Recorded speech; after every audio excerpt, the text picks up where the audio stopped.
Hello guys. और एक update है चेल्सी की ट्रांसफर सिचुएशन को लेके। तो फाब्रिजियो रोमानो ने भी कोरॉबरेट किया, जो स्काई इटालिया कल से रिपोर्ट करे जा रही है कि एक स्वैप डील की चांस हो सकती है यहाँ पे दूसान लाहोविच और लुकाकू के लिए। मतलब दूसान लाहोविच यूवेंटस से चेल्सी आ जाएंगे and Lukaku will go the other way. Chelsea are yet to make a decision on swap deal as Juventus insist on negotiations with Lukaku. Deal would include fee to Juventus plus Lukaku, but Chelsea rejected Lahovic in January. They've been offered this chance again now. तो ये हमने पहले भी देखा था कि जब लाहोविच को साइन करने का चांस था तो कुछ 70-80 मिलियन मांगा था यूवेंटस ने, और हमने उस टाइम वो चांस ठुकरा दिया था बिकॉज निकलस जैक्सन हमने विलारियल से साइन कर लिया था, और उसके बाद हमारे पास अरमांडो ब्रोहा है बैकअप में। तो इनफ फायर पावर लगती है इस समय जो दिख रही है हमारी टीम में। एनकुंकू भी स्ट्राइकर की तरह खेल सकता है। प्री सीजन में जैक्सन और एनकुंकू दोनों का ही परफॉर्मेंस बहुत अच्छा रहा। तो मॉरित्सियो पोचेटिनो का ये एक आउटलुक है इसमें, जिस पे रिपोर्ट भी आई थी कि वो जनवरी तक फील करना चाहते हैं स्क्वाड को कि किस तरीके से ये शेप अप कर रहा है, क्या ये इनफ है स्क्वाड। ज्यादा वो एक्सेसिव साइनिंग्स नहीं करना चाहते, स्पेशली ब्लॉकबस्टर फी देके कोई ऐसा प्लेयर वो नहीं लाना चाहते जिसके लिए कोई प्लान नहीं हो। लेकिन यहाँ पर अगर हम बात करें लुकाकू की, तो लुकाकू को टीम से हटाना बहुत ज्यादा जरूरी है। इनिशियली ये एक न्यूज आई थी कि पीएसजी इंटरेस्टेड है लाओविच में। तो पीएसजी अगर ले लेती है लाओविच को तो एक काफी आसान रास्ता बन जाता है हमारे लिए। वहां पे कोई जगह नहीं होगी यूवेंटस में स्ट्राइकर की, तो लुकाकू सीधा सीधा फिट हो जाएंगे। लेकिन पीएसजी और लाहोविच की जो टॉक्स है वो ब्रेक डाउन हो गई। लाहोविच अब नहीं छोड़ के जा रहे हैं यूवेंटस को। तो अब जो एक सॉल्यूशन दिखता है वो यही है कि कुछ 40-50 मिलियन प्लस लुकाकू देके लाहोविच को चेल्सी लाया जाए और लुकाकू को यूवेंटस को दे दिया जाए। तो मेरी इस पे क्या राय है? क्या लाहोविच अच्छे प्लेयर है? यस।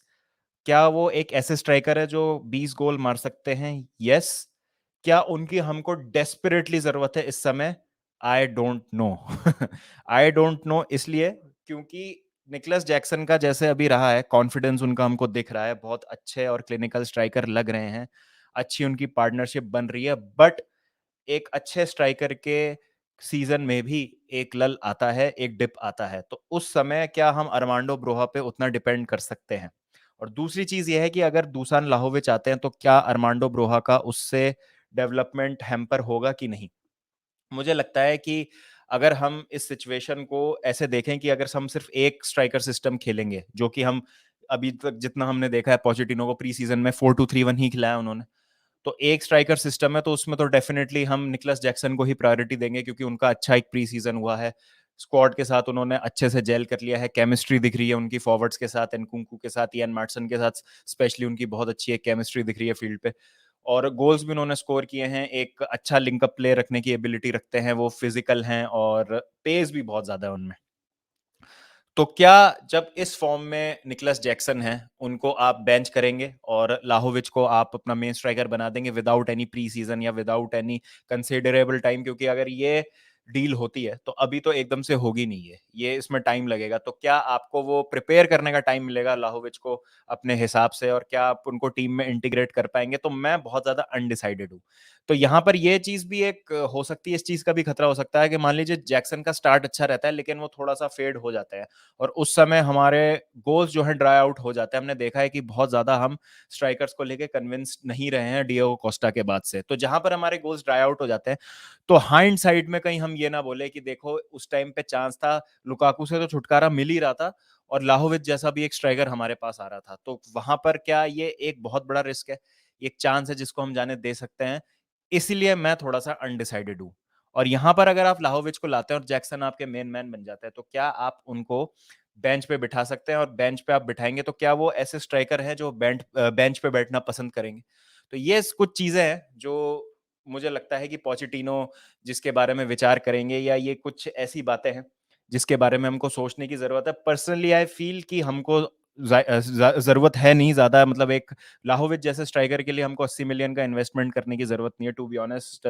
और ज्यादा प्रेसिंग इश्यूज है अभी हमारे। काइसेडो की डील का कुछ अभी पता नहीं चला है। ऐसी न्यूज आ रही है कि Chelsea are looking at alternatives, जिसमें से रोमियो लाविया भी एक नाम है। बट मैंने ऑब्वियसली पहले ही बोल दिया है कि रोमियो लाविया अब लग रहा है कि लिवरपूल जाएंगे।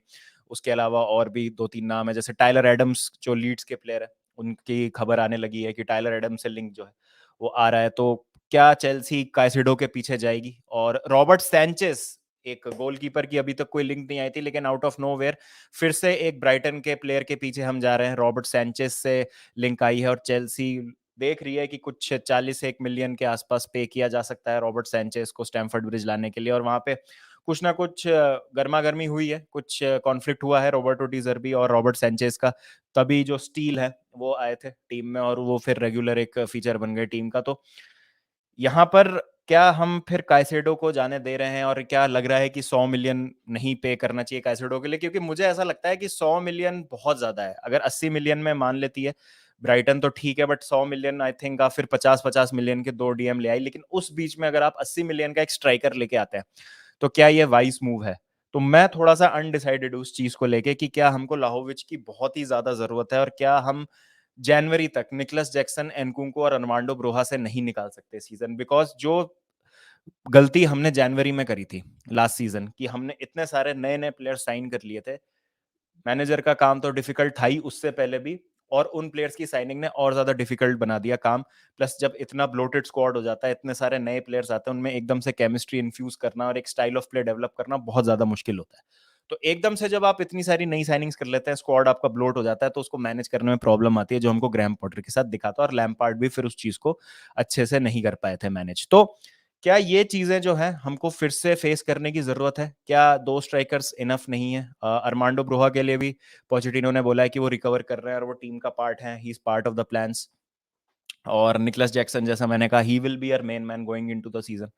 तो लाहोविच को क्या लाना सेंस बनाता है? मैं थोड़ा सा अनडिसाइडेड हूँ। आई वुडंट से कि मैं एकदम कन्विंस्ड हूँ कि मैं मतलब श्योर हूं कि निकलस जैक्सन 25 गोल मार ही देंगे, क्योंकि अभी अगर आपको compete करना है, जो टीमें कर रही हैं हमसे ऊपर, उसके लिए आपको कंसिस्टेंटली गोल स्कोर करने की जरूरत है, और ये हमारी एक गले की हड्डी बनी हुई है कि हम गोल ही स्कोर नहीं कर पाते, और स्ट्राइकर्स तो हमारे ब्लैंक पे ब्लैंक मारे जा रहे हैं पिछले 5-6 सीजन से, और एक कोई ऐसा रिलायबल स्ट्राइकर आया ही नहीं है अभी तक जो हम जिसको कह सके कि हाँ यार ये बंदा है जो 20 या 25 गोल मार देगा। जिरू वॉज रिलायबल, बट उनको कभी स्टार्ट नहीं मिला, टैमी को हमने मौके दिया नहीं, तो वो दो स्ट्राइकर्स थे मुझे लगता था कि जो कुछ कर सकते हैं, लेकिन अगेन उनको यूज हमने सही से नहीं किया।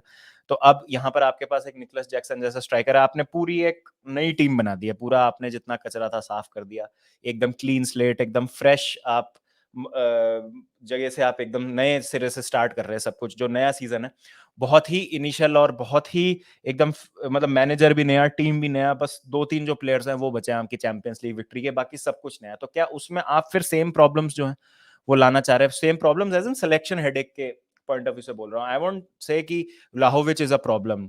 लाहोविच एक ऐसे स्ट्राइकर है जो बहुत फिजिकल है, अच्छे फिनिशर हैं, बैक टू गोल खेल सकते हैं, उनमें है वो एबिलिटीज, यंग भी हैं, 23 साल के ही हैं, तो काफी अभी पोटेंशियल है उनमें जो बाहर आ सकता है, और बहुत वो अच्छे एक टॉप स्ट्राइकर के रूप में दिख सकते हैं।